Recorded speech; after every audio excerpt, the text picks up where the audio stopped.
Welcome to C's tutorial. So నిన్నటి క్లాస్లో మనం సింపుల్ ఇఫ్ కండిషన్ గురించి డిస్కషన్ స్టార్ట్ చేసాం. సో సింటాక్స్ని ఎక్స్ప్లెయిన్ చేయడం జరిగింది. సో ఈరోజు ఒక ఎగ్జాంపుల్ని చూద్దాం మనం. సో ఇక్కడ hash include stdio.h, then main function, beginning of the main function, తర్వాత ఇక declaration of variables A B C integer declaration చేసాం, ఇంటీజర్ వేరియబుల్స్ అవి. తర్వాత printf statement within the double quotations enter A B values and with new line. So printf statement అయిపోయింది. Next scanf statement, it will read the input values from standard keyboard device. అంటే scanf ఏం చేస్తుంది, A value B వాల్యూని read చేస్తుంది. దేని ద్వారా? Keyboard ద్వారా.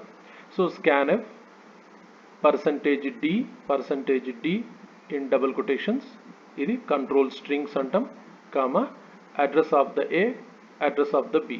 అంటే ఏ వాల్యూని ఇన్పుట్ చేస్తున్నాం, బి వాల్యూని ఇన్పుట్ చేస్తున్నాం. ఆ రెండు కూడా ఇంటీజర్స్. తర్వాత ఎంటర్ చేసిన వాల్యూస్ని మెమరీ లోపల స్టోర్ చేయడం జరుగుతుంది. అది scanf duty. So scanf will take the value A and B. తర్వాత చెక్ చేద్దాం. ఎగ్జాంపుల్, ఏ వాల్యూ మనం ఒక 20 ఎంటర్ చేసాం అనుకుందాం, బి వాల్యూ 10 ఎంటర్ చేసినాం అనుకుందాం. అప్పుడు ఒక ఇఫ్ కండిషన్ని పెడదాం. సింపుల్ ఇఫ్ కండిషన్ అంటాం. అంటే ఇంతకుముందు సింటాక్స్ ప్రకారం if A greater than B, అంటే ఏ వాల్యూ ఎంత ఉంది మన దగ్గర 20, is greater than B value ఇచ్చాం 10. So 20 is greater than 10, yes it is true. అంటే ట్రూ కండిషన్, అంటే కండిషన్ ట్రూగా ఉంది, కరెక్ట్గా ఉంది. ఎందుకు? 20 ఈజ్ గ్రేటర్ దెన్ 10 కాబట్టి ఇది కరెక్ట్ కండిషన్ అని అర్థం, ట్రూ కండిషన్ అని అర్థం.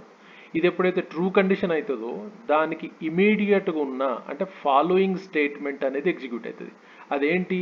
printf A is biggest number. Simple. Then main function close చేసాం. సో ఇక్కడ మనం సింపుల్ ఇఫ్లో ఏం రాసాము?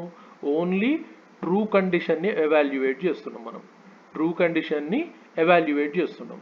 What is the true condition? If A greater than B. మనం ఇచ్చిన ఇన్పుట్ ఎంత? 20, బి ఎంత? 10. 20 is greater than B is true, yes 20 is greater than 10 is true. So that's why ఇమ్మీడియట్గా ఉన్న స్టేట్మెంట్ ఏంటి? ప్రింట్ఎఫ్ ఎగ్జిక్యూట్ అవుతుంది. సో ప్రింట్ఎఫ్ వచ్చే output ఏంటి? ఏ ఈజ్ బిగ్గెస్ట్ నెంబర్.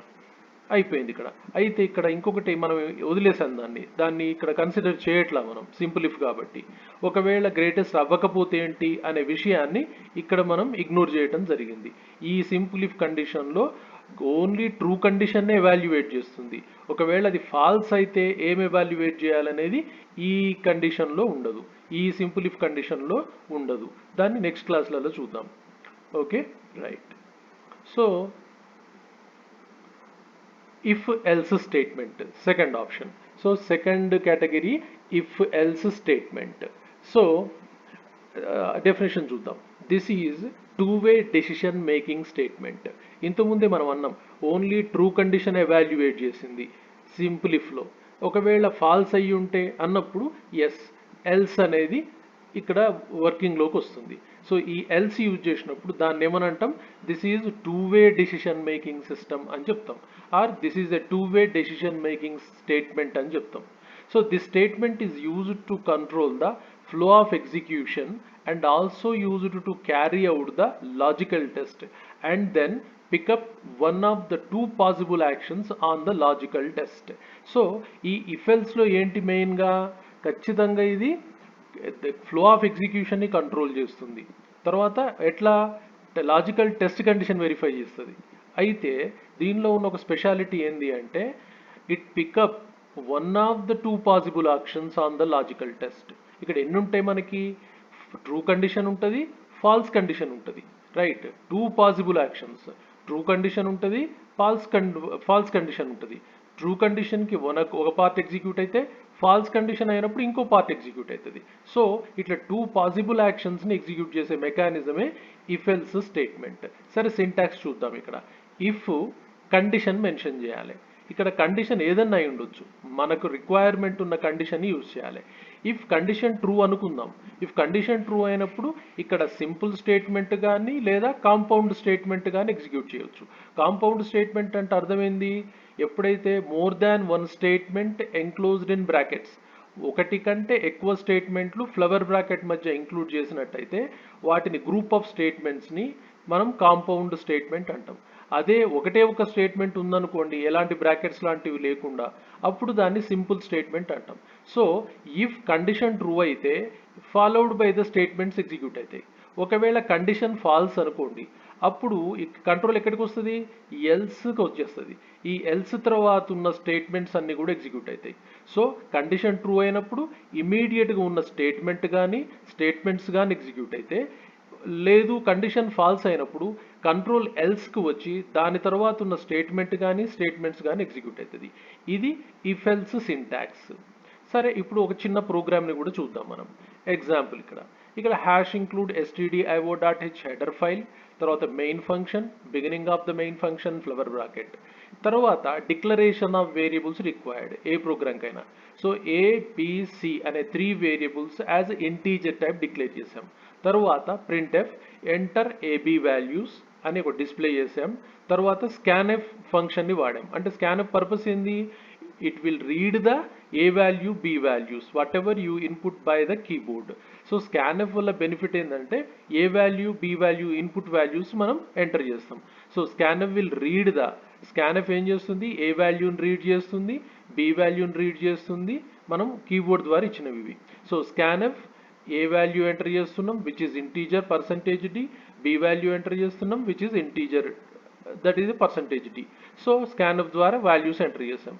ఈ ఎగ్జాంపుల్ మనం ఏ వాల్యూ సేమ్ 20 అనుకుందాం, B వాల్యూ 10 అనుకుందాం. అప్పుడు ఏమవుతుంది చెక్ చేద్దాం. If A is greater then B అన్నాం, ఏ వాల్యూ ఎంత మన దగ్గర 20 ఉంది, B వాల్యూ ఎంత ఉంది 10 ఉంది. 20 is greater than 10, yes 20 is greater than 10 అంటే ట్రూ కండిషన్. ట్రూ అయినప్పుడు దానికి ఇమీడియట్గా ఉన్న స్టేట్మెంట్ ఎగ్జిక్యూట్ అవ్వాలి. అదేముంది, printf A is biggest number. అంటే ట్రూ కండిషన్కి immediate statement A is biggest number అయింది. ఎందుకు, 20 ఈజ్ గ్రేటర్ దెన్ 10 అయింది కాబట్టి ఏ ఈజ్ బిగ్గెస్ట్ నెంబర్. ఓకే, రివర్స్లో చెక్ చేద్దాం. అప్పుడు ఏ వాల్యూ 10 ఉంది, B వాల్యూ 20 ఉంది. అప్పుడు చెక్ చేద్దాం. If A is greater then B, అప్పుడు ఏ వాల్యూ ఎంత 10, 10 is greater then 20, 10 is greater then 20 false condition, 10 is greater then 20 false condition. Falls condition అయినప్పుడు దానికి ఇమీడియట్ స్టేట్మెంట్ ఎగ్జిక్యూట్ అవ్వనివ్వదు. కాబట్టి అది కంట్రోల్ ఎక్కడికి పంపిస్తుంది, ఫాల్స్ కండిషన్ అయినప్పుడు కంట్రోల్ ఎల్స్కి వచ్చేస్తుంది, ఎల్స్కి కంట్రోల్ వస్తుంది. వచ్చినప్పుడు ఎల్స్ తర్వాత ఉన్న ఇమీడియట్ స్టేట్మెంట్ ఎగ్జిక్యూట్ అవుతుంది.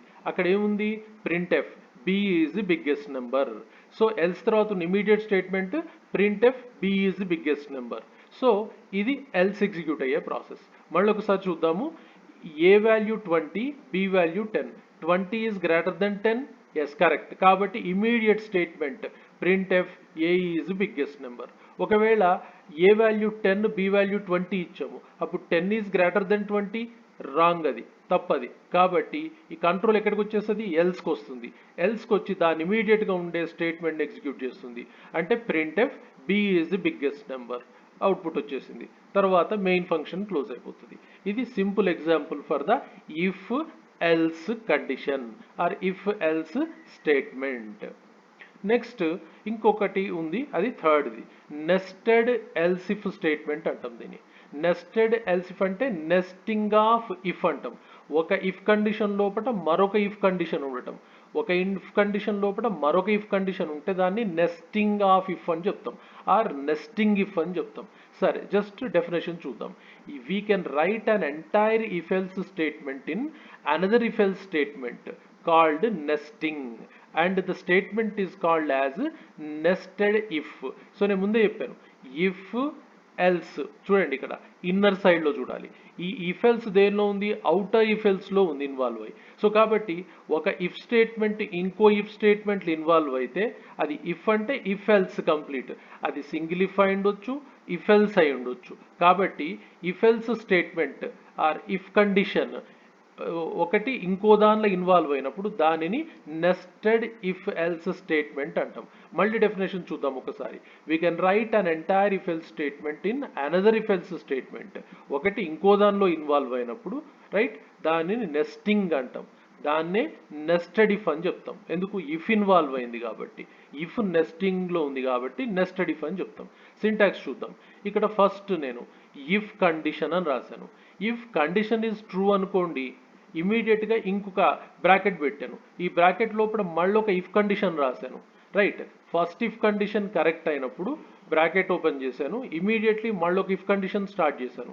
ఈ ఇఫ్ కండిషన్ కూడా కరెక్ట్ అయిందనుకోండి, ఇక్కడ కాంపౌండ్ స్టేట్మెంట్ ఎగ్జిక్యూట్ అవుతుంది. అంటే మోర్ దాన్ వన్ స్టేట్మెంట్స్ ఇక్కడ రాస్తే అవన్నీ కూడా ఎగ్జిక్యూట్ అవుతాయి, లేదా సింగిల్ స్టేట్మెంట్ అయినా ఎగ్జిక్యూట్ అవ్వచ్చు. ఒకవేళ ఇంటర్నల్గా ఇప్పుడు సెకండ్ ఇఫ్ చూద్దాం. సెకండ్ ఇఫ్ కండిషన్ ఫాల్స్ అయిందనుకోండి, అది ఎక్కడికి వస్తుంది? దానికి సంబంధించిన ఎల్స్ స్టేట్మెంట్ ఎల్స్ కండిషన్కి వచ్చేస్తుంది. Else followed by statement 3 execute అవుతుంది, లేదా స్టేట్మెంట్స్ థర్డ్ గ్రూప్ ఎగ్జిక్యూట్ అవుతుంది. ఓకే సరే, ఇది అయిపోయింది ఎగ్జాంపుల్. ఇది కరెక్ట్గానో ఫాల్స్గానో ఎగ్జిక్యూట్ అయిపోయింది. అయిపోయిన తర్వాత నెక్స్ట్ ఏమవుతుంది? ఇఫ్ కండిషన్ ట్రూ అయింది, ఓకే ఫైన్, నో ప్రాబ్లం. ఒకవేళ ఇఫ్ కండిషన్ ఫాల్స్ అయిందనుకోండి, ఫస్ట్ ఇఫ్ కండిషన్ కనుక ఫాల్స్ అయితే డైరెక్ట్ ఎక్కడికి వచ్చేస్తుంది? అది డైరెక్ట్గా నేను యారో మార్క్ పెట్టేసాను చూడండి, ఒక లైన్ ఇచ్చాను బాటమ్కి. లాస్ట్ ఎల్స్ ఒక కండిషన్ ఉంది, లాస్ట్ ఎల్స్కి వచ్చేస్తుంది. లాస్ట్ ఎల్స్ వచ్చిన తర్వాత అక్కడ సింగిల్ స్టేట్మెంట్ 1 కానీ, లేదు అంటే 1 స్టేట్మెంట్ గ్రూప్ కానీ, అంటే కాంపౌండ్ స్టేట్మెంట్స్ 1 ఇఫ్ సంబంధించినవి, ఫస్ట్ ఇఫ్ సంబంధించిన స్టేట్మెంట్స్ అన్ని కూడా ఎగ్జిక్యూట్ అవుతాయి. సో ఇది if nested if else statement. So ఇక్కడ మీకు అర్థం కావాల్సింది ఏంటి? ఇంకొకటి చాలా జాగ్రత్తగా అబ్జర్వ్ చేయండి. If first one if condition, first if condition is true అయితేనే ఇమీడియట్ దాని లోపట ఉన్నటువంటి సెకండ్ ఇఫ్ కండిషన్కి వస్తుంది. ఫస్ట్ ఇఫ్ కండిషన్ కరెక్ట్ అయితేనే దాని ఇంటర్నల్గా ఉన్నటువంటి ఇన్నర్గా ఉన్నటువంటి సెకండ్ ఇఫ్ కండిషన్కి వస్తుంది. సెకండ్ ఇఫ్ కండిషన్ కరెక్ట్ అయితేనే స్టేట్మెంట్ 2 కానీ, స్టేట్మెంట్ గ్రూప్ స్టేట్మెంట్స్ కానీ ఎగ్జిక్యూట్ అవుతాయి. ఒకవేళ second inner if condition false అయితే ఇమీడియట్లీ కంట్రోల్ ఎల్స్కి వెళ్ళిపోతుంది, అది ఇన్నర్ ఎల్స్కి వెళ్ళిపోతుంది. ఇన్నర్ ఎల్స్కి వెళ్ళిపోయినప్పుడు స్టేట్మెంట్ 3 కానీ, లేదా స్టేట్మెంట్ 3 రిలేటెడ్ గ్రూప్ కానీ ఎగ్జిక్యూట్ అవుతాయి. ఓకే, అప్పుడు ఇది అయిన తర్వాత ఎల్స్కి రావాల్సిన పని లేదు. ఎందుకు? ఈ ఇన్నర్ ఇఫ్ కండిషన్ అనేది కంప్లీట్గా దేని మీద బేస్ అయింది? బయట ఉన్న ఫస్ట్ ఇఫ్ కండిషన్ మీద బేస్ అయింది. ఫస్ట్ ఇఫ్ కండిషన్ ట్రూ అయితేనే inner if condition or if else conditions execute అవుతాయి. సో ఇక్కడ ఇంకొక వెరిఫికేషన్ చేద్దాం. ఇఫ్ కండిషన్ ఫాల్స్ అనుకుందాం, ఫస్ట్ ఇఫ్ కండిషన్ ఫాల్స్ అనుకోండి. సో ఫస్ట్ ఇఫ్ కండిషన్ కనుక ఫాల్స్ అయితే ఆటోమేటిక్గా కంప్లీట్ బాటంలో ఉన్న ఎల్స్కి వెళ్ళిపోతుంది. అది కంప్లీట్ లాస్ట్కున్న ఎల్స్కి వచ్చేసి అక్కడ ఉన్న స్టేట్మెంట్ 1 కానీ, స్టేట్మెంట్ 1 రిలేటెడ్ గ్రూప్ స్టేట్మెంట్స్ అంటే కాంపౌండ్ స్టేట్మెంట్ కానీ ఎగ్జిక్యూట్ అవుతుంది. ఇది nested if else statement mechanism. సరే, నెక్స్ట్ ఇఫ్ ఎల్స్ ల్యాడర్ అంటాం. ఇంకొక ఇఫ్ ఎల్స్ కండిషన్ ఏంటి? If else ladder. If else ladder ఎట్లా ఉంటుంది చెక్ చేద్దాం. సో ఇది ల్యాడర్ అంటే మన తెలుగులో నిచ్చెన అంటాం, అలాంటి అరేంజ్మెంట్లో ఉంటుంది, ల్యాడర్ అరేంజ్మెంట్లో ఉంటుంది. ఇంతకుముందు నెస్టెడ్ ఇఫ్లో ఏం యూజ్ చేసాము? ఇఫ్ అవుటర్ అండ్ ఇన్నర్ సైడ్లో మళ్ళీ ఒక ఇఫ్ వాడాం, మళ్ళీ అవసరం వస్తే ఇంకొక ఇఫ్ వాడచ్చు. అంటే ఇఫ్ ఇన్సైడ్ అనదర్ ఇఫ్, అది నెస్టింగ్ అని చెప్పాం. ఇక్కడ ఎట్లా ఉంటుంది?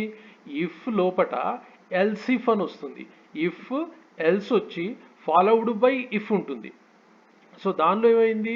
ఎల్స్ లేకుండా ఇఫ్ కండిషన్ ట్రూ అయితే నెక్స్ట్ ఇఫ్కి వెళ్ళిపోయింది, నెక్స్ట్ ఇఫ్ కరెక్ట్ అయితే 1 మోర్ ఇఫ్, ఇట్లా కంటిన్యూ చేసుకోవచ్చు, మనం నెస్ట్ చేసుకోవచ్చు, నెస్టింగ్ చేసుకోవచ్చు. రైట్, ఇక్కడ ఏమవుతుందంటే ఇఫ్ తర్వాత ఎల్స్ ఇఫ్ వస్తుంది, మళ్ళీ ఎల్స్ ఇఫ్, ఇట్లా కంటిన్యూగా వాడుతూ వెళ్ళొచ్చు. ఇది ఎట్లా కనిపిస్తుంది మనకి? ఒక ల్యాడర్ లాగా కనిపిస్తుంది, ఒక నిచ్చెన లాగా కనిపిస్తుంది ఇది. సరే, ఇక్కడ చూద్దాం మనం. If else ladder. Any if condition is tested only when all previous if conditions in if else ladder is false. If any of the conditional expression evaluates to true, then it will execute the corresponding code block and exits whole if else ladder. So simple, ఒకసారి అది కంప్లీట్గా process అయిన తర్వాత execute అవుతుంది, complete exit అయిపోతుంది, common. But execute అయ్యే mechanism ఏంటి అన్నప్పుడు definite all previous if else ladders fail అయినప్పుడు then condition true condition test చేయబడుతుంది right. And if condition is tested only when all previous if conditions in if else ladder is false. ఇటువంటి ఒక process అవుతుంది. So ఇక్కడ check చేద్దాం మనం syntax. If condition 1, ఒకవేళ condition 1 true అయింది అనుకుందాం, సో స్టేట్మెంట్ 1 ఎగ్జిక్యూట్ అవుతుంది. స్టేట్మెంట్ 1 ఎగ్జిక్యూట్ అవుతుంది. ఒకవేళ కండిషన్ 1 ఫాల్స్ అయింది అనుకుందాం, అప్పుడు డైరెక్ట్గా కంట్రోల్ ఎక్కడికి వస్తుంది, ఎల్స్కి వచ్చేస్తుంది. ఎల్స్కి వచ్చిన తర్వాత else followed by statement execute అవ్వదు.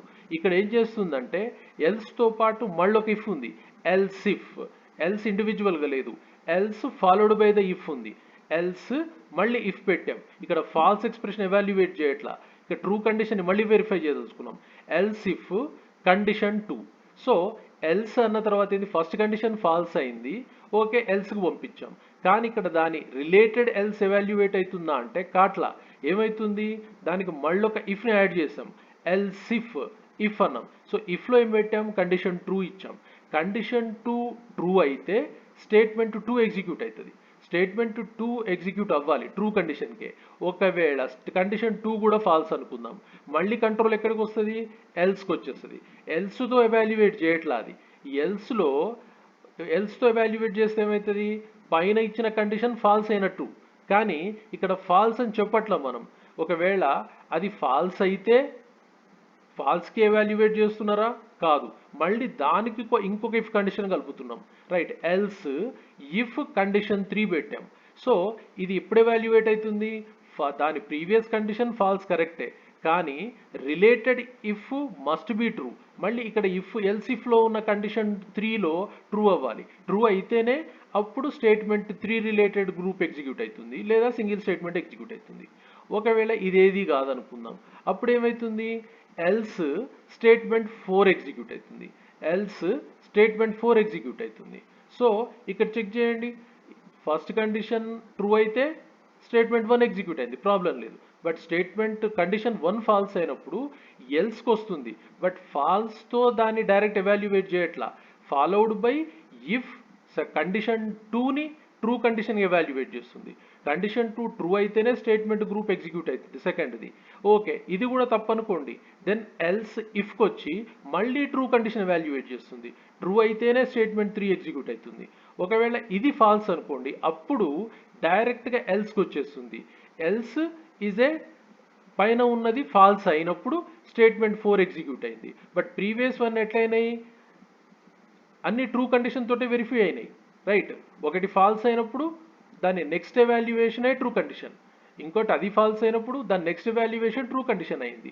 సో ఫైనల్లీ ఫాల్స్ ఎవాల్యుయేషన్కి ఎల్స్కి వచ్చి స్టేట్మెంట్ 4 సింగిల్ కానీ లేదా కాంపౌండ్ స్టేట్మెంట్ కానీ ఎగ్జిక్యూట్ అవుతుంది.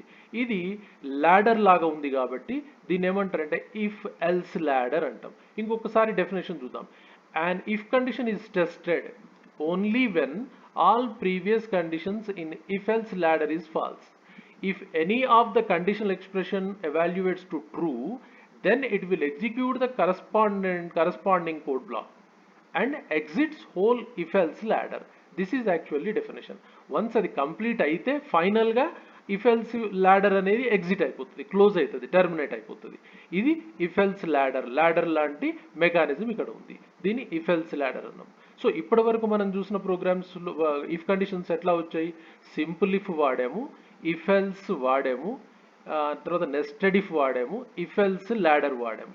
తర్వాత దీనికి సంబంధించిన ఒక ఎగ్జాంపుల్ని చెక్ చేద్దాం. సార్ ఇక్కడ ఎక్స్ప్లెనేషన్ కూడా ఇచ్చాం చూడండి. First of all condition 1 is tested right. if it is then the statement 1 will be executed and control comes out of whole if else ladder right. So this is the first condition. If condition 1 is false, only condition 2 is tested. Control will keep on flowing downward if none of the conditional expression is true. The last else is default block of code which will gets executed if none of the conditional expression is true. మనం explain చేస్తాం first condition test చేస్తుంది right. First of all condition 1 test అయినప్పుడు statement 1 execute అవుతుంది right. And control ఏమవుతుంది, complete if else ల్యాడర్ని exit చేసేస్తుంది. Condition 1 true అయితే first statement 1 execute చేసి control complete ladder బయటకు వచ్చేస్తుంది. ఒకవేళ కండిషన్ 1 ఫాల్స్ అయితే కండిషన్ 2కి వస్తుంది. కండిషన్ 2 టెస్ట్ చేయబడుతుంది. కంట్రోల్ అనేది నెక్స్ట్ లెవెల్కి వెళ్ళిపోతుంది, అంటే డౌన్వర్డ్కి కిందికి వచ్చేస్తుంది. So if none of the conditional expression is true, then last one ఏంటి, ఎల్స్ ఉంది, అది డిఫాల్ట్ బ్లాక్. ఎందుకు, which will gets executed if none of the conditional expression is true. ఏ కండిషన్ ట్రూ కాలేదనుకోండి, అప్పుడు ఏం ఎగ్జిక్యూట్ అవ్వాలి, followed by the last else execute అవ్వాలి. అన్నీ ఫాల్స్ అని చూపించాం, అన్నీ ట్రూ కాదని చెప్పాం.